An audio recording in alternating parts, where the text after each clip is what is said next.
Bonsoir, Janie, ou plutôt bonjour, avec le décalage horaire. Tu es au Canada et tu vas donc répondre à ce court interview depuis Montréal.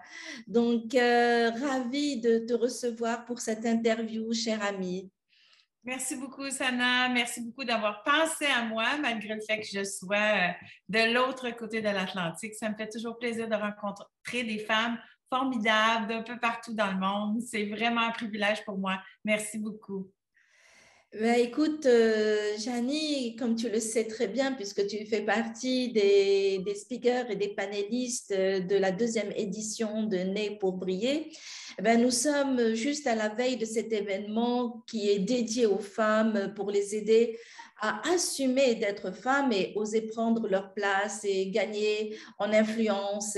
C'est aussi pour nous, pour le magazine qui porte cet événement, une autre façon de célébrer la femme. Donc, permets-moi de te présenter, Janie, avant de te poser quelques petites questions rapides. Je ne vais pas prendre beaucoup de ton temps car je sais que ton agenda est très, très chargé.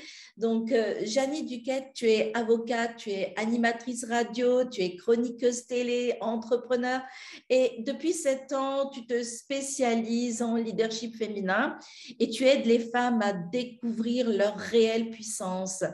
Et donc, notez bien, chers participants, vous qui nous regardez dans cette courte vidéo, ben, profitez de bien noter cette date. Les 19 et 20 mars prochains, nous serons en direct avec plusieurs speakers, plusieurs coachs professionnels internationaux et nationaux pour vous offrir des pépites et vous aider à continuer à évoluer et à cheminer vers plus d'autonomie, plus de responsabilité, plus de prise de conscience pour pouvoir influencer positivement votre et impacter positivement l'environnement dans lequel vous vivez. Donc, Janie, pour démarrer, j'aimerais si tu peux nous partager avec nous une citation qui concerne la femme et qui t'inspire et de nous dire pourquoi tu l'as choisie. La citation qui m'a le plus inspirée dans le cadre de mes recherches, moi, j'ai voulu écrire sur le leadership féminin après 15 ans comme PDG d'entreprise. J'ai été nommée PDG à l'âge de 28 ans et j'ai dû tenter de faire ma place dans un monde d'hommes. J'étais productrice dans le milieu musical. J'ai travaillé avec des artistes comme Corneille, peut-être que vous connaissez. Donc, dans ce parcours-là, j'ai découvert une chose qui me tenait à cœur, c'est-à-dire que si on voulait avoir un réel impact comme femme sur le marché du travail, que ce soit comme professionnelle ou dirigeante, il fallait se donner le droit et l'espace d'être réellement qui nous sommes, c'est-à-dire féminine. Parce que moi, j'ai fait l'erreur de modéliser les hommes qui ont été mes patrons, mes premiers patrons ou les premiers hommes d'affaires qui m'ont inspiré, mais j'ai réalisé que quand je faisais la même chose qu'eux, ça ne marchait pas du tout. Alors, j'ai réalisé que ce serait une bonne idée d'épouser qui on est vraiment comme femme. Et là, j'ai décidé d'écrire sur le leadership féminin, longue histoire courte, et j'ai pris connaissance de la phrase suivante. Incarne le changement que tu veux voir dans le monde, qui est une phrase de Gandhi. Mais je me suis dit, comme femme, comment je peux changer les choses pour les femmes? C'est tout d'abord en moi, en changeant ma façon d'être, ma façon de faire comme dirigeante d'entreprise. Je vais être capable d'influencer d'autres femmes et de les aider à avoir une vie plus facile. En d'abord le faisant moi. Parce que je suis féministe depuis le début de mon adolescence. C'est quelque chose que j'ai à l'intérieur de moi. Mais je n'avais pas envie de parler du féminisme. J'avais envie de le faire. Alors, je l'ai fait et je l'ai vécu avec d'autres femmes dans le milieu des affaires, sur le terrain. Et c'est en l'incarnant que j'ai constaté qu'on était le plus capable d'opérer un changement rapide dans le monde, c'est-à-dire en laissant les femmes déployer leur réelle lumière. Parce qu'une femme, ça peut changer le monde une journée à la fois. C'est exactement cela. Et c'est une belle rencontre avec toi, Janie. Nous menons le même combat avec un combat pacifique parce que je pense que il n'exclut nullement la présence de l'homme à nos côtés. Ensemble, nous pourrons construire des choses. Ensemble, nous pourrons faire évoluer le monde vers plus d'équité, vers plus de paix, vers plus de joie. Et donc, Gianni, l'émancipation de la femme revêt de nos jours un caractère différent de ce qu'il a été à la fin du XXe siècle. On a fait quand même pas mal de chemin sur ce sujet. À ton avis, de quoi la femme a-t-elle besoin aujourd'hui pour continuer à se libérer de certaines chaînes qui la retiennent, qui la bloquent, pour s'émanciper? Donc, c'est quoi exactement? S'émanciper de quoi au bout? Il y a beaucoup de libération qui se fait lorsque je débute un travail de coaching, d'accompagnement avec une femme, parce que généralement, toutes les femmes ont déjà à l'intérieur d'elles le réel pouvoir féminin qu'elles peuvent déployer. Mais elles ne pensent pas que c'est un pouvoir. Et elles ne pensent pas que parce que quand on était plus jeune, puis on essayait de montrer qui on était, de prendre notre place, d'oser parler, on s'est souvent fait rabrouer. Il ne faut pas être trop, il ne faut pas être pas assez, il ne faut pas prendre sa place. On a suivi un paquet la société nous a renvoyé un paquet de messages paradoxaux et on s'est un peu perdu là-dedans. Alors qu'à l'intérieur de nous, notre toute féminité, notre authenticité, notre empathie, savoir aimer, prendre soin de l'autre, notre intuition féminine. Là, je vous nomme mes 7 clés du leadership féminin, mais la beauté de cette clé, c'est qu'on n'a pas besoin d'aller à l'université puis faire des bacs, des maîtrises et des doctorats pour les déployer. On les a déjà à l'intérieur de nous, sauf qu'on n'a pas réalisé que c'était des forces. On pense que c'est des faiblesses parce qu'on n'a connu qu'un modèle de succès, qui était le modèle de succès masculin. Vous savez, moi, j'ai fait ça. J'ai suivi ce modèle-là. Donc, je suis avocate, je suis engagée dans un grand cabinet, j'ai accès au grand monde des affaires ici à Montréal et en Amérique du Nord. Ensuite, je suis nommée PDG d'une grosse entreprise de production musicale. Je travaille 100 heures par semaine. J'oublie tous mes besoins et toutes mes limites. La coach ici va bien comprendre ce que je dis. Donc, j'oublie tout et je me retrouve 10 ans plus tard, 15 ans plus tard, j'ai une belle maison, des beaux vêtements, je voyage partout dans le monde, je suis libre. Mais suis-je heureuse? Suis-je heureuse? J'ai oublié la femme en moi. J'ai oublié que l'amour, c'était important. J'ai toujours pensé que je voulais prendre le temps d'aimer, d'avoir des enfants, une famille. J'ai toujours pensé que ça faisait partie de mon plan de vie de femme. Mais je mettais tout dans ma vie professionnelle et j'attendais que ça se calme, la vie entrepreneuriale ou professionnelle, pour penser à moi. Puis vous le savez, Sana, comme moi, que ça se calme jamais. Un jour, il faut choisir de se mettre à l'horaire. Et de choisir, on se demande souvent ce qu'on va faire quand on va être grande. À un moment dans ma vie, je me suis demandé qui je veux être maintenant. Je veux être une femme qui, oui, a un succès professionnel, oui, qui s'accomplit dans ce que je ressens être ma mission, mais j'ai aussi ma vie de femme. Tu sais, vous avez dit tantôt que j'ai un horaire très chargé. J'ai un horaire très chargé parce que dans mon horaire, il y a mon temps de maman qui est important. Parce que dans mon horaire, il y a mon temps d'amoureuse qui est important. Alors, tout ça est important. Donc, aimer, partager, pacifier, réunir fait partie du potentiel puissant des femmes. Et donc, cette libération se fait quand on prend conscience de ce qui est déjà à l'intérieur de nous. Eh bien, tu as attisé mon attention, Janie. Moi, j'ai besoin de savoir quelles sont ces 7 clés dont tu parles dans ton livre pour développer un leadership féminin sain et pour une femme épanouie et heureuse? Mais en fait, il faut simplement, tu sais, quand on a réussi à faire sa place, on a développé notre côté alpha, donc notre côté plus masculin, organisé, structuré, faire sa place, etc., qui sont toutes des qualités extraordinaires. On a besoin de courage, de détermination et de persévérance dans notre vie de tous les jours. Mais on a aussi besoin d'ennemis, on a aussi besoin d'aider.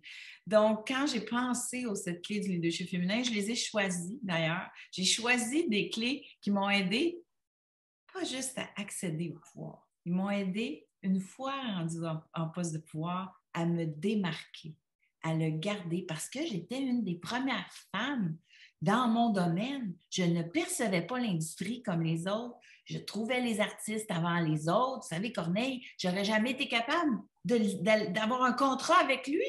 N'eût été du fait que je l'ai vu bien avant mes collègues compétiteurs. Je l'ai remarqué bien avant sur la scène musicale ici. Je me suis dit, lui, il y a quelque chose, ça va être extraordinaire. Donc c'était un des avantages. Les 7 clés, authenticité, être une vraie femme. Deuxième clé, empathie, prendre soin. L'intuition, important d'en tenir compte. Créativité, la vision au féminin est une ressource naturelle qui n'a pas encore été assez exploitée. Alors, la créativité, le sens de la bonté, le sens du partage et le sens de la paix. Ce que je conseille, c'est de colorer notre leadership avec toutes ces qualités féminines et illimitées qu'on a en nous pour pouvoir avoir une vie plus facile, avoir plus d'impact et être beaucoup plus en adéquation avec le genre de vie qu'on veut vivre. Très inspirant, Janie, très inspirant ce que tu nous dis ce soir. Donc, comment encourager les femmes à prendre conscience de cela, de cette puissance intérieure, de leur talent naturel et agir pour participer davantage et faire écouter enfin leur voix pour un monde plus équitable et solidaire? Vous savez, une femme qui décide d'opérer ce changement-là à elle, qui va probablement prendre conscience du fait que, oh oui, OK, j'ai des ressources en moi que je sous-utilise. Hein, puis vous savez, j'ai écrit mon livre en 2014, mon premier livre, j'ai sorti un autre en 2017 et un autre qui s'en vient.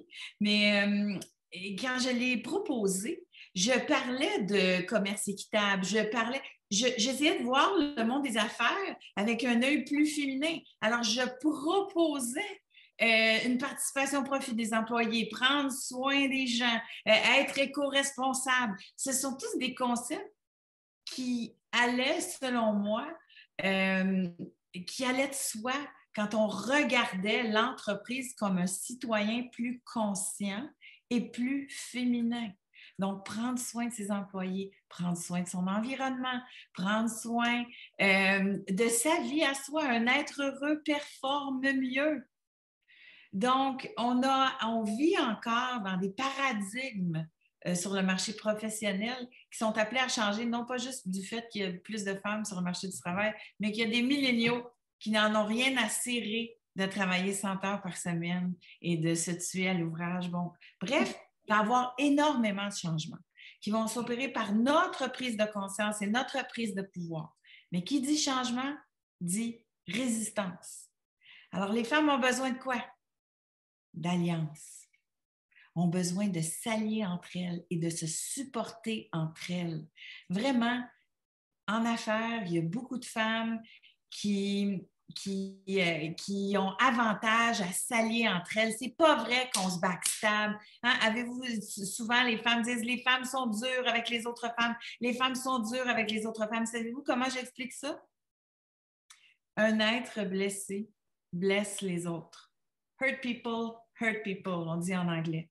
Donc, beaucoup de femmes ont dû souffrir pour gravir les échelons dans leur vie professionnelle. Et ces femmes-là vont souvent faire payer les autres pour les souffrances qu'elles ont vécues. J'appelle ça des traumas corporatifs. Ça aussi, on en parle dans mes accompagnements. Il y a beaucoup de femmes qui ont vécu des injustices au travail, des trahisons. Tu sais, les femmes, en ce moment, sur le marché du travail, il y a des âmes brisées, il y a des femmes blessées parce que ce n'était pas facile, cet environnement-là. Donc, ce changement-là, on a besoin de se tenir entre nous, d'être solidaires, de prendre soin de nous, d'essayer, vous savez, la critique, hein, la critique qui vient avec une femme qui a du pouvoir. C'est pas demain que ça va changer. Il y en a énormément. Ouais. Maintenant, tu sais, moi, je travaille beaucoup là-dessus aussi, les femmes. Si vous voulez arrêter de subir la critique, savez-vous la meilleure façon, première astuce pour ne pas la subir? Arrêtez de soi-même critiquer. Déjà là, vous allez commencer. Encenser les autres femmes, supporter les autres femmes, alliez-vous, solidarité, solidarité, solidarité. Premier conseil que j'ai à donner pour répondre à ta question. Très intéressant, très intéressant. Donc, en conclusion, et d'abord, je tiens à te remercier vivement d'avoir accepté de répondre à mes questions. Et je suis aussi ravie que tu viennes enrichir cet espace Né pour briller ce week-end qui va durer 2 jours avec des coachs nationaux et internationaux du Canada, de la France, de la Belgique, du Maroc, de la Tunisie. Et donc, j'aimerais te poser une dernière question, si tu me le permets. En ta qualité de coach, je serais intéressée de savoir quels sont les problèmes récurrents rencontrés par les femmes que tu accompagnes et comment tu les aides à dépasser ces problèmes. Je dirais en premier lieu qu'elles ne se connaissent pas bien. Ça fait tellement d'années que les femmes sont sursollicitées. Quand elles viennent à moi, c'est des femmes qui sont quand même, qui ont gravi les échelons, qui ont des postes importants ou des responsabilités importantes, que ce soit des femmes en politique, dans le monde des affaires ou dans le monde artistique. J'accompagne encore des gens qui ont une notoriété. La notoriété, c'est un pouvoir. Donc, elles ne se connaissent pas bien. Donc, apprendre à connaître ses forces, d'où les 7 clés, mais aussi apprendre à se connaître en profondeur. C'est pour ça que j'exploite les archétypes de déesses pour aider les femmes à connaître leur fort intérieur, ce qu'on a en nous, ce qu'on a d'acquis, hein, qu'on a appris un peu, ce qui est dans notre inconscient. Donc, on ne se connaît pas vraiment ce qu'il y a dans notre conscient, mais 2, vous savez que notre inconscient régit 80% de nos actions et réactions. Alors, apprendre quel archétype nous habite, qu'est-ce qui va potentialiser notre âme, qu'est-ce qui va nous, comme par exemple, de certaines femmes, avoir des enfants. C'est la journée la plus puissante et épanouissante dans la vie d'une femme. Certaines femmes, c'est ça, mais c'est un archétype sur 7. Sur les autres archétypes, c'est d'autres choses. Il y en a qui s'accomplissent professionnellement, il y en a qui s'accomplissent de par leur vie de couple, il y en a d'autres qui vont s'accomplir intellectuellement. Donc, on a différents archétypes. On peut, tu sais, les gens parlent de trouver son X. Est-ce que vous dites ça chez vous? Trouver son X ou trouver son point de pleine potentialité. Alors, pour trouver l'endroit où on peut être le plus heureux et utile à la société en même temps, il faut d'abord connaître ce qui nous nourrit le plus, ce qui nous empuissance le plus. Alors, je travaille avec les archétypes. Donc, 1, bien se connaître et 2, prendre conscience de son pouvoir. Merci infiniment, Janie, et je suis impatiente d'assister à ta masterclass qui va avoir lieu dimanche en fin de journée ici au Maroc. Et donc, chers participants, si vous avez apprécié cette interview, n'hésitez pas à la partager et à inviter vos amis, vos connaissances pour profiter de cet événement, 2e édition. Vous pouvez vous inscrire librement sur notre plateforme npb.coachingnews.ema. L'événement sera précédé d'une table ronde et d'une conférence qui vont avoir lieu le jeudi 17, comme une ouverture de nez pour briller. Donc, je vous dis à très vite, à la semaine prochaine et merci encore une fois, Janie. Et merci, chers participants, pour votre confiance. Merci, Sana.